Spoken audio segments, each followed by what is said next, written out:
तो मतलब शुरू कि करना। दशहरे से पहले करने का जी विचार जी जी जी, दशहरे से है। पहले। ये कानपुर में पहले करेंगे शुरू। हाँ, पहला शो कानपुर में ही होगा। तो पहले का रंगमंच जब आप करती थी और अब के रंगमंच में कुछ कितना बहुत है? बहुत बहुत परिवर्तन है। पहले पहले के देखिए, बच्चों और अब के बच्चों में क्या? रंगमंच का मतलब 3D, डेडिकेशन, डिवोशन और आपका डिसिप्लिन, जो अब कम देखने मिलता है। आज का जो युवा है वो थिएटर को सिर्फ फिल्म जगत में जाने की सीढ़ी सीढ़ी सीरियस समझ रहा सीढ़ी है। समझता है। उसको लगता है 2 नाटक हमने कर लिए हम्म। और हम एक्टर हो गए और हम सीधे बॉलीवुड में पहुंच जाएंगे, जबकि ये ऐसा नहीं है। थिएटर ऐसी एक कार्यशाला है कि सारी जिंदगी आप सीखते रहिए, कभी भी खत्म नहीं हो सकता आपका सीखना। उस समय हम लोग ये परेशान थी कि लड़कियों को नाटक में नहीं ला रहे, कहाँ नाटक, ये क्या करते नौटंकी, तो जी इस जी तरह का जी परेशानी था उस जी। समय।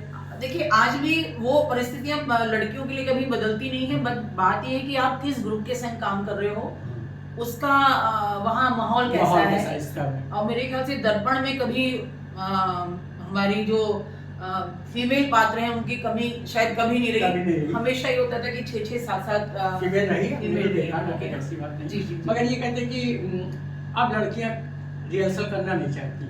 मैंने आपको बताया ना, वो शॉर्टकट समझती है, वो तो देर स्क्रिप्ट दे दीजिए, हाँ। हम पढ़ लेंगे। शूट जबकि कर लेंगे। ऐसा नहीं है। नाटक में रिहर्सल का मतलब कि आपको पूरी स्क्रिप्ट पता होनी चाहिए। पता नहीं कब कौन सा रोल रिप्लेस करना पड़ जाता है।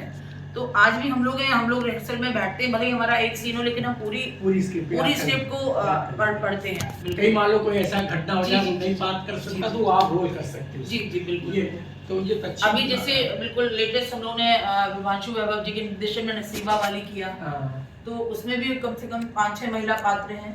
तो पूरी स्क्रिप्ट हम लोग जब रिहर्सल में बैठते हैं, भले ही ऑन स्टेज नहीं कर रहे, फिर भी अगर रिहर्सल में बैठते हैं तो पूरी स्क्रिप्ट को थॉरो रीडिंग उसकी तो करते आप हैं। नाटक के अलावा और मानव सेवा भी कर रही हो, थोड़ा सा उसके बारे में बताइए। नाटक, जी बिल्कुल ठीक कह रहे हैं। एक संरक्षण परिवार है हमारा, जिसमें जो पर्यावरण के लिए काम करता है मेन, और वो बहुत सालों से 8-10 सालों से करता है। हमें पूरे शहर में पौधे लगाना है, बांटना है।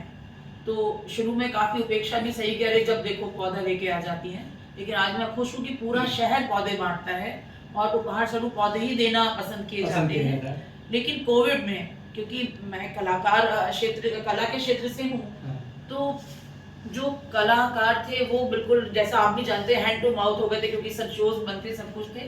तो उनकी जो पत्नियां थी, उनको आगे लाके उनके संग मैंने कहा आप लोग कुछ करिए। तो लघु उद्योग कह लीजिए आप उसे, क्योंकि मई या जून में ये कुछ सब शुरू हुआ था, और जो लॉकडाउन लगा था उसके बाद रक्षाबंधन आना था, जन्माष्टमी आनी थी, दिवाली आनी थी।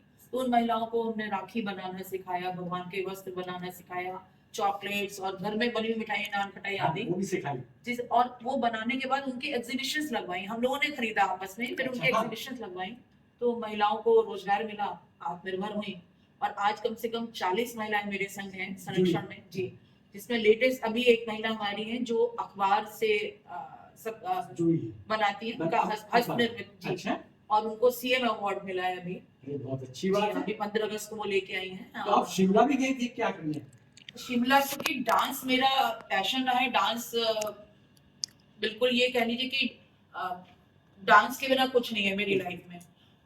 तो काफी साल बाद ऐसा लगा कि वापस शुरू करना चाहिए डांस को, जिसमें बच्चों का भी बहुत सपोर्ट रहा, क्योंकि आप जब थोड़ा सा कहीं डगमगाते तो बच्चे सपोर्ट बन जाते हैं कि नहीं नहीं आप करिए करिए, कर सकते हैं आप।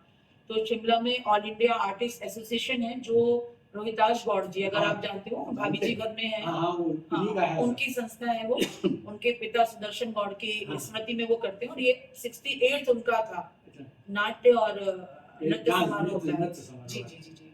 तो उसमें मैंने अपने सेमी क्लासिकल में पार्ट लिया था, और जहाँ पुरस्कृत भी हुई। जी, प्रथम पुरस्कार लिया मैंने।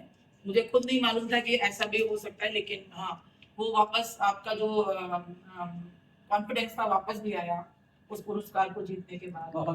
तो चलिए घुमा के हम नाटक पे आते हैं। तो पहले जो नाटक करते थे उसका सुखद और इस समय का नाटक का कुछ? देखिए, पहले नाटक जो होते थे, जो हमारे नाटक होते थे, वो पुराने जो नाटक चले आ रहे हैं उनको ही लेके हम उनको बार बार रिपीट शो करते थे। जो कि मुझे लगता है कि आज के दौर में वो नाटक को करना ठीक है, कला और संस्कृति को जीवित रखना है, लेकिन आज इतनी सारी समस्याएं हैं, तो अगर हम रियलिस्टिक प्ले करें जो आज की ज्वलंत समस्याएं हैं, और जिससे कि जो इस क्षेत्र में नए राइटर्स भी हैं, अपकमिंग बच्चे हैं बहुत सारे इस क्षेत्र में अपना फ्यूचर देख रहे हैं, उनको समय मिले, उनके लिखे हुए नाटकों को करें हम लोग। तो मेरे ख्याल से एक तो कंपैरिजन भी कम हो जाएगा कि पहले अगर जैसे सपोज 88 में हमने था नंदन किया था, फिर वापस उसका रिपीट शो हुआ थोड़े दिन पहले, अभी 2020-21 नहीं शायद 18 में हुआ, 18 में। तो कंपैरिजन होने लगता है।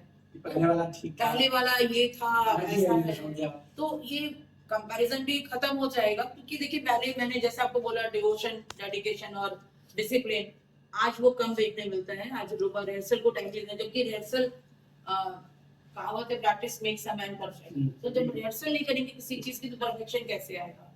तो वही है कि मैं तो चाहती हूँ नए नाटक लिखे जाएं, नए नाटक किए जाएं, तो सबको मौका मिले, और एक ये जो कंपैरिजन है ये भी बंद हो, और हमारे दर्शकों को कुछ नया देखने को मिले। नाटक के शोज इसलिए भी खाली जाते हैं, कहते हैं अरे अच्छा वही नाटक हो रहा है, अरे देखा हुआ है, 3 बार देखा हुआ है। तो मुझे लगता है नया कुछ करेंगे तो वैसे जरूर। कानपुर में गिरिराज किशोर थे, अब बहुत कम ही लोग कानपुर में राइटर तो बहुत कम ही हो गए, हाँ, है ना? पहले सिद्धे भाई थे हम लोग के, जो हाँ, हम लोग का नाटकीकरण करते थे। जी जी जी। अब कई लोग नहीं हैं हाँ। देखने के लिए, तो अब जैसे नए नाटक अभी गिरिराज किशोर का कर रहे नहीं, नए हैं। नाटक अगर हमारे शहर के नहीं तो हम बाहर, मतलब ऐसा नहीं कि राइटिंग तो होता है, दिल्ली में देखिए नए नाटक होते हैं, हाँ, मुंबई में लगातार लगातार हो रहे हैं। जी जी, कैलकाटा में थिएटर होता है, तो नए नाटक तो होते हैं। तो एक चीज और भी है कि बाहर अब लखनऊ में क्या किया, इन लोगों ने टिकट शो करने लगे हैं जी। तो कानपुर में भी टिकट शो का इतना टिकट रिवाज नहीं है इसका। हाँ, टिकट शो शुरू हुए हाँ। और सफलता धीरे धीरे मिल रही है। किसी भी चीज की शुरुआत में तो कठिनाई होती है, और मुझे लगता है टिकट शो होना चाहिए, ताकि कुछ, क्योंकि थिएटर में कुछ आता ही नहीं। जी बिल्कुल। हॉल इतने महंगे जो आप लाजपत करेंगे, कम से कम छोटा मोटा हॉल कम से 50,000 का जी लगता है, और वो सिर्फ हॉल की कीमत है, फिर तो लाइट है, साउंड है, रिहर्सल के डायरेक्टर आते हैं, उनको देना है, रणजीत कपूर कॉस्ट्यूम जी सेट, इनको ठहराना खिलाना, बहुत बहुत पैसे, ये तो लाख के ऊपर चला जाएगा। वो जैसा भी है, लेकिन ये है कि जो नाट्य प्रेमी है वो आज भी अपने पास से लगा के नाटकों को नाटक करते कर हैं, रहे हैं। इसीलिए तो कला इससे- जीवित भी है, मेरे ख्याल से रंगमंच जीवित भी है। कानपुर में कम हो रहा है इस समय थिएटर, कानपुर में हॉल महंगे, नहीं, हॉल महंगा तो एक अलग कारण है, बात वही घूम फिर के आ जाती है कि कानपुर में इसलिए कम थिएटर है कि लोग आप फिल्म इंडस्ट्री की तरफ भाग रहे हैं, वेब सीरीज बन रही है, उनको शॉर्ट फिल्म्स बन रही हैं, तो रंगमंच देखिए वहां आपको तुरंत शॉट देना है, यहाँ एक नाटक को मंच तक लाने के लिए एक महीना ऐसा करना पड़ता है, वो टाइम किसी के पास है नहीं। इसके बाद ये तो बहुत, जी। तो आगे थिएटर चलना चाहिए कि नहीं चलना चाहिए? नहीं, थिएटर चलना चाहिए, क्योंकि अभिनय की नींव तो थिएटर ही है। थिएटर पूरी एक कार्यशाला है, जो मैंने वही 3 चीजें वो सब सिखाता है आपको। तो अगर मान लो थिएटर तो जब नए लड़कों को आप लोग नहीं जोड़ेंगे, नए कलाकारों को, वही पुराने लोग नहीं, पुराने लोग नहीं, ऐसे नहीं, पुराने लोग भी हैं, क्योंकि नए लोगों को सीखने के लिए पुराने लोग होने चाहिए कि उन्होंने ये किया है, तो बहुत और नए लोग हैं, बहुत बहुत नए बच्चे हैं उनके संग। बहुत अच्छी बात है, क्योंकि लोग सबका सीमित दायरा है, सब अपने अपने आर्टिस्ट हैं, उन्हीं को लेके आज से 20 साल तक वही नाटक कर रहे हैं, वही लोग कर रहे हैं, बुढ़े हो गए तो भी जवान का वही कर रहे हैं। फिर भी एक मैसेज देना चाहूंगी कानपुर रंगकर्मियों को, कि हम लोग इतनी आर्ट है कानपुर में, अगर सब लोग एकजुट होकर करें एक मंच से तो कुछ अच्छा करेंगे। यूं अलग अलग ढपली, अलग अलग राग में वो सब अलग अलग बिखर जाते हैं, और टैलेंट भी वो बिखर जाता है। मुझे लगता है कि सबको सम्मिलित रूप से कुछ अच्छा करना चाहिए, और कानपुर को के रंगमंच को एक नया आयाम देना चाहिए। इस विषय में कुछ जनता को बताइए ताकि ये कुछ जुड़े और थिएटर के लिए भी जनता को बताने के लिए तो ये है कि देखिए, अगर आपके बच्चे को थोड़ी भी रुचि है कला क्षेत्र में, और वो अगर अभिनय के क्षेत्र में जाना चाहते हैं, तो उनको थिएटर वर्कशॉप जरूर ज्वाइन कराइए, और रोकिए मत, क्योंकि आज हम लोग जब फिल्म हॉल में जाके तारीफ करते हैं तो वो लोग, बच्चों ने टाइम दिया है तभी वो वहां पहुंचे हैं। जब हम ए नहीं पढ़ेंगे तो हम जेड तक पहुंच नहीं पाएंगे, ककहरा जब तक नहीं पढ़ेंगे तो सेंटेंस भी नहीं बना पाएंगे। इसलिए मैं तो सभी से ये कहना चाहूंगी कि अगर आपका बच्चा इस क्षेत्र में है तो उसको आप आगे बढ़ाएं, मौका दें, और जिससे वो अपने भविष्य में जैसा चाहे वैसा करना चाहें। चलिए, बहुत अच्छी बात है, आपने हमें समय दिया उसके लिए बहुत बहुत धन्यवाद। एक छोटी सी भेंट है जो मैं आपको देना चाहूंगा।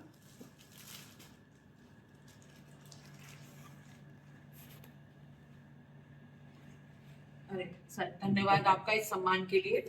नहीं, आप लोग रंगमंच को जिंदा रखे हुए इसके लिए मैं एक छोटी सी डायरी लिख देगी कि हमारी जी जी गलती है। बिल्कुल बिल्कुल नहीं नहीं आपकी गलती है नहीं, आप तो बहुत अच्छा कार्य कर रहे हैं कि इस तरह से हम कलाकारों को भी प्रोत्साहन नहीं नहीं मिल तो रहा हम है। चाहते हैं कि आने वाले दर्शक जो कलाकार हैं वो आप लोगों को देखें इन लोगों ने कितना समय दिया है इस नाटकों में, ताकि जी, जी, जी। घर घर तो कोई जा नहीं पाएगा, हाँ, तो बिल्कुल। मैं चाहता हूँ इस चैनल के माध्यम से सब लोग देखें। नहीं नहीं बिल्कुल तो आप काफी